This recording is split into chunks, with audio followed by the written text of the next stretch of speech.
like Serrano in Major League. He told Joe Boo to take a hike and did the work himself. The burnout's complete now in the Nitro Funny Car Final with Jack Beckman in the Infinite Hero Machine and Bob Tasca, the Ford Motorcraft Mustang. Tasca, we talked about it often this weekend. The triumphant return to the winner's circle for him in Bristol as he makes his way back to the starting line. They have been working calm, cool, and collected.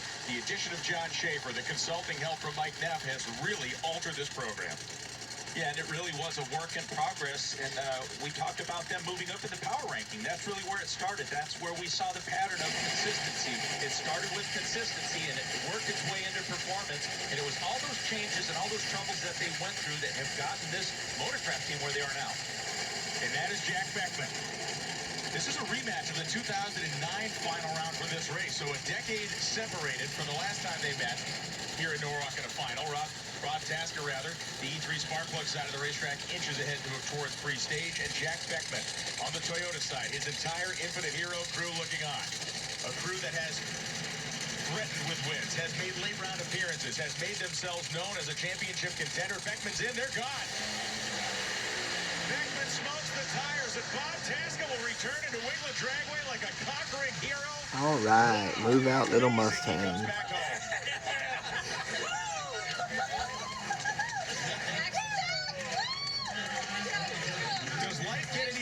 Bob Tasca, Tony. He's going back move out, go little Mustang, go little Mustang. This is as good as it gets for any funny car. This category, the top 10, the top 12 cars, it's really a tough category to compete in. For Bob Tasca, uncontested the first 2 rounds, then a big win from over John Force, and again, intimidating the competition. Here's Bruno Massolder, Evans Crew Chief Confidential. Eric Lee, a month ago, if I would have told you to go back-to-back here in Norwalk, would you believe me?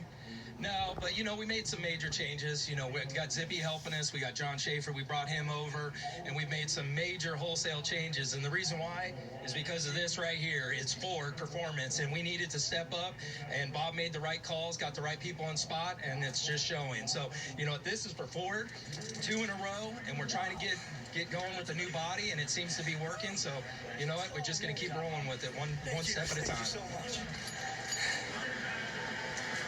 Wow, I don't wait 7 years versus 7 days. I like that better. Back-to-back wins for the first time in your career, Bob. When you look at that, Wally, what was the turning point? I can tell you one thing, 7 years to 7 days. I like 7 days better, but I told the boys leaving Bristol, don't even clean it.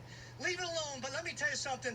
I raced for years, and I've been beat up, kicked, had my heart torn out. But there's people that have believed in me, and those people have put me in a position to win. Ford, all my sponsors, those Ford fans, my family, my wife, and that guy standing over there, Don Schumacher, believed in me and helped me put this hot rod in a position to win. I wish I could take all those Ford fans and take them for a ride in this hot rod. New England, here we come. Break out the lobsters. Man, let's watch it, Tony.